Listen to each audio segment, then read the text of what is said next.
दोस्तों आज हम बात करने वाले हैं 2019 रिलीज्ड एक हॉलीवुड मिस्ट्री हॉरर मूवी के बारे में जिसका नाम है the door in the woods. ये कहानी स्टार्ट होती है एक बहुत ही यूजुअल फैमिली के साथ जो रिसेंटली एक नए शहर में शिफ्ट हुए थे। फ्रेड, एवलिन और उनका एक लौता बेटा केन।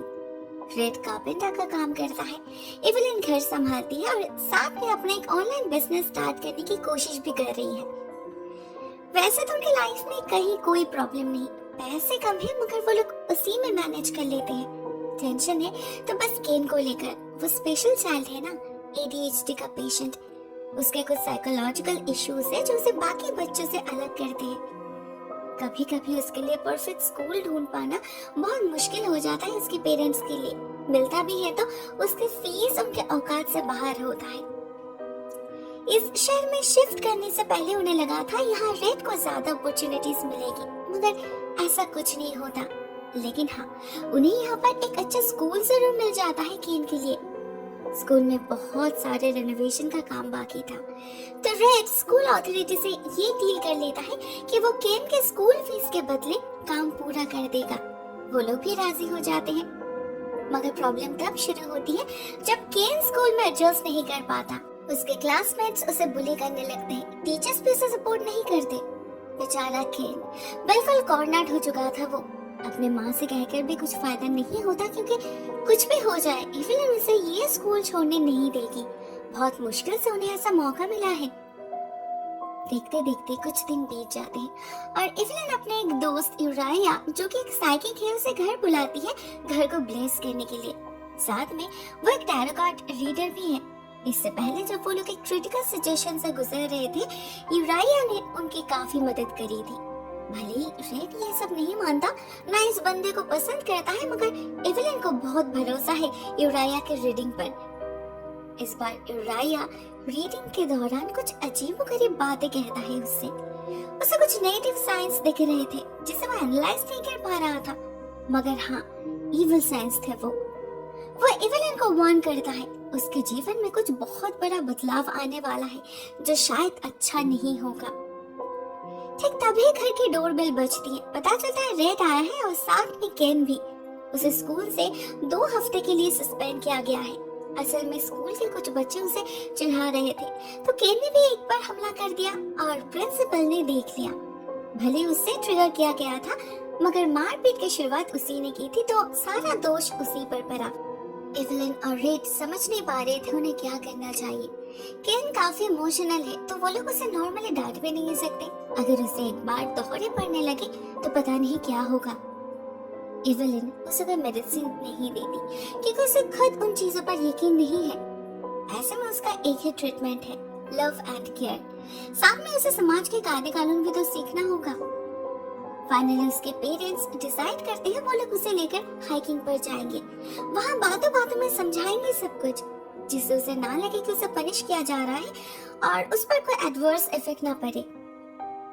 अगले दिन सुबह होते ही वो लोग निकल पड़ते हैं। दिन भर बहुत मस्ती मजाक करते हैं। केन को तो बहुत मजा आ रहा था, लेकिन जब घर लौटने का वक्त आता है उन्हें जंगल में एक अजीब चीज दिखती है। एक दरवाजा, काफी ओल्ड एंड वियर्ड सा। जंगल के बीचों बीच ऐसे खड़ा था जैसे उन्हीं का इंतजार कर रहा हो। रेड को तो बहुत क्रीपी लगता है, मगर एवलिन के दिमाग में कुछ और ही चल रहा था। असल में उनके घर के हॉलवे के एंड में एक दरवाजे की जरूरत है बहुत दिनों से, तो क्यों ना इसे वहीं पर लगाया जाए, साइज भी बिल्कुल परफेक्ट आएगा। एवलिन उसी दिन इस दरवाजे को घर ले जाती है, खुद अपने हाथों से इसका मेकओवर करती है और फिर रेड की मदद से सही जगह प्लेस भी कर देती है। वाकई एवलिन का आइडिया कमाल का था। दरवाजे के लग जाने से हॉलवे का पूरा लुक ही बदल गया था, मगर उसी दिन से दरवाजे के लॉक में कुछ खराबी दिखने लगते हैं। एवलिन कितनी ही कोशिश क्यों न कर ले, दरवाजा बंद ही नहीं रहता। स्पेशली रात के वक्त अपने आप ही खुल जाता है। साथ में एक दिन सुबह एवलिन ये भी नोटिस करती है किचन में कुछ खाने की चीजें बिखरे पड़े हैं, जैसे किसी बच्चे ने बहुत ही जल्दबाजी में खाया हो। उसे लगता है केन ने खाया होगा, मगर पूछने पर वो ऐसा कुछ भी मानने से इनकार कर देता है। एवलिन कोई बहस नहीं करती, उसे अपने काम पे निकलना था, तो वो जाती है अपना जैकेट लाने। मगर जैसे ही वो दरवाजे को खोलती है उसे एक बहुत ही गंदा स्मेल आता है, जैसे अंदर कोई चीज सड़ रही हो। तब तो वो उतना ध्यान नहीं देती, मगर बाहर निकलकर जब वो अपना हाथ पॉकेट में डालती है उसे उसमें ढेर सारे कीड़े नजर आते हैं। बदबू उसी से आ रही थी। एवेलिन बहुत नाराज हो जाती है। ये जरूर केन की बदमाशी होगी, मगर इस बार भी पूछने पर वो कुछ भी जानने से इनकार करता है।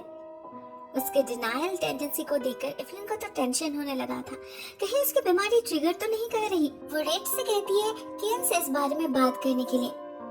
तभी अचानक हॉलवे में कुछ देखकर उसके हाथ पैर ठंड पड़ जाते हैं। केन के रूम के बाहर उसे एक छोटी सी बच्ची खड़ी नजर आती है, जो लाइट जलने के साथ साथ गायब हो जाती है और उसकी जगह केन दिखाई देता है। बेचारा सो नहीं पा रहा था, उसे नाइटमेयर्स आ रहे थे। एवेलिन जब उसे सुलाने जाती है, केन बताता है उसे कोई चेज कर रहा था, एक darkness, something very bad. Evelyn उसके बातों पर ज्यादा ध्यान नहीं देती। बच्चा है, नाइटमेयर्स आया होगा। किसी तरह उसे सुलाकर वहां से निकल जाती है एवेलिन, मगर वो देख नहीं पाती उसके पीछे उस दरवाजे से एक हाथ निकलकर उसकी तरफ बढ़ रहा था।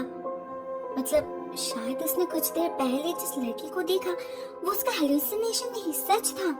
जैसे ही देर रात सभी सो जाते हैं, इस दरवाजे के अंदर से कई सारे बच्चों की किलकारी सुनाई देने लगती है, as if इसके अंदर बहुत सारे बच्चे एक साथ कैद हो।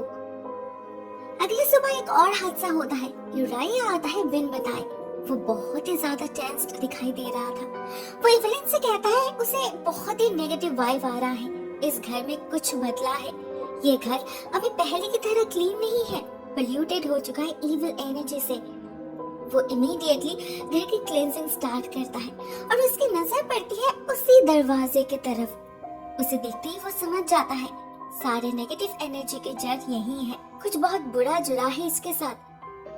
वो एवेलिन को उसी वक्त इस दरवाजे को हटाने के लिए रिक्वेस्ट करता है, नहीं तो अनर्थ हो जाएगा। एवेलिन कोशिश करती है, रेड भी, मगर ये दरवाजा जैसे दीवार से चिपक चुका था। 2 घंटे तक कोशिश करके भी एक स्क्रू लूज नहीं कर पाता रेड। इसके लिए पूरे दिन का एफर्ट चाहिए। तो डिसाइड ये होता है कि वो लोग वीकेंड तक वेट करेंगे। घर तो ब्लेस्ड हो ही चुका है, डरने की कोई बात नहीं। फिर भी एवेलिन को टेंशन हो रही थी, तो वो अगले दिन ही लाइब्रेरी जाती है local folklore and ghost stories के बारे में जानने के लिए। वहाँ उसे बहुत इंटरेस्टिंग खबर मिलती है। पता चलता है इस शहर में पिछले कई सालों से बच्चे मिसिंग हो रहे हैं, किसी को नहीं पता कैसे। ना आज तक कोई पकड़ा गया, ना कोई बच्चा लौटा। एवेलिन को इस बारे में कुछ न्यूज आर्टिकल्स भी मिलती है, जिन्हें वो अपने साथ लेकर आती है। भले लास्ट केस 20 साल पुराना है, मगर ऐसे सेंसिटिव टॉपिक्स किसी भी पेरेंट का नाइटमेयर बन सकता है। एवेलिन के साथ भी वही होता है। साथ में उस दिन एक और हादसा होता है। सुबह नींद से जागने के बाद ही उन्हें दिखता है उस दरवाजे की हालत बिल्कुल पहले जैसी हो चुकी है। उन्होंने जो रेड कलर किया था उसे जैसे किसी ने नाखूनों से खरोच कर निकाल दिया है। अब ये तो किसी का वहम नहीं हो सकता ना। इनफैक्ट वहम तो कुछ भी नहीं था, सब कुछ रियलिटी में हो रहा था। हाँ, कुछ चीजें उनके सामने हो रही थी, वो लोग महसूस कर पा रहे थे, और कुछ चीजें उनके पीछे रात के अंधेरे में। जैसे उस दिन एवेलिन जब अकेले घर में सफाई का काम कर रही थी, हमें उसके पीछे फिर से वही छोटी सी लड़की दिखाई देती है। इस बार वो पहले से भी ज्यादा करीब आ चुकी थी, मगर पता नहीं क्यों एवेलिन को नजर नहीं आती। उधर उसे स्कूल से खबर मिलती है केन ने आज भी स्कूल में किसी बच्चे को पीटा है। इस बात पर प्रिंसिपल इतना नाराज हो जाती है कि उसे स्कूल से निकाल ही देती है। एवेलिन और रेड के रिपीटेड रिक्वेस्ट से भी कुछ नहीं होता। इससे एक प्रॉब्लम ये होता है कि अभी जब केन स्कूल में नहीं पढ़ता तो रेड को पेमेंट कैश में मिलेगा और वो काफी कम होने वाला है। पता नहीं घर कैसे चलेगा। ऊपर से केन की मेंटल हालत भी आजकल कुछ ठीक नहीं रहती। वो बात बात पे रिएक्ट करने लगा है। उसके लिए भी काउंसलर की जरूरत है उन्हें। तो एवेलिन डिसाइड करती है कि वो जॉब ज्वाइन करेगी। दोनों मिलकर काम करेंगे तो सब कुछ आसान हो जाएगा। तो नेक्स्ट डे केन को वो भेज देती है रेड के साथ और खुद निकल पड़ती है जॉब की तलाश में। मगर साथ ही साथ उसका एक और इंटेंशन भी था, उस डोर के बारे में पता करना।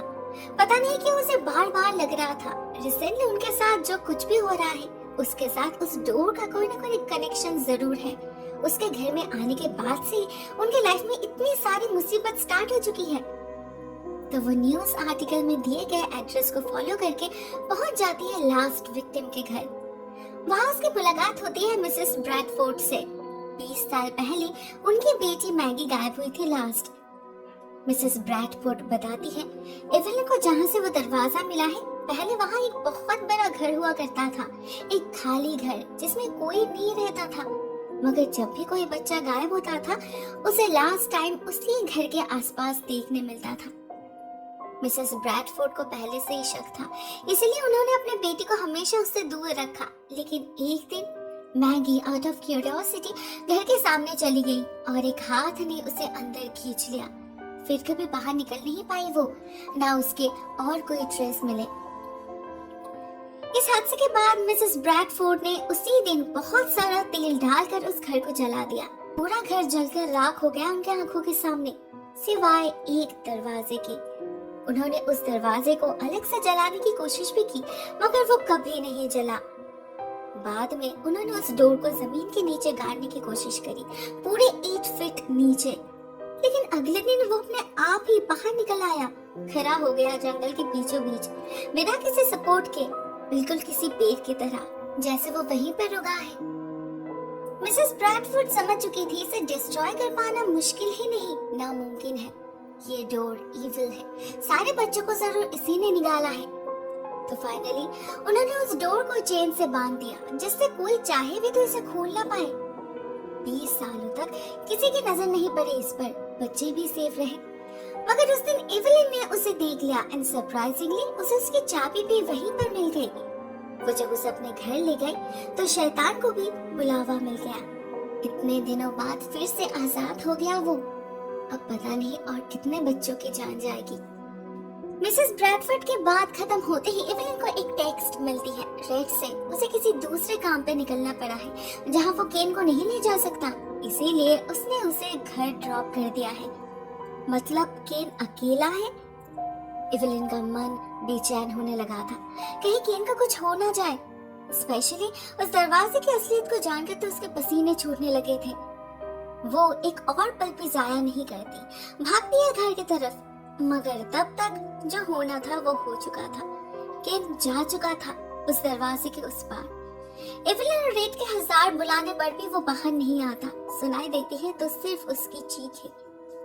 एवेलिन को बेहद अफसोस हो रहा था, उसने क्यों उसे अकेला छोड़ा।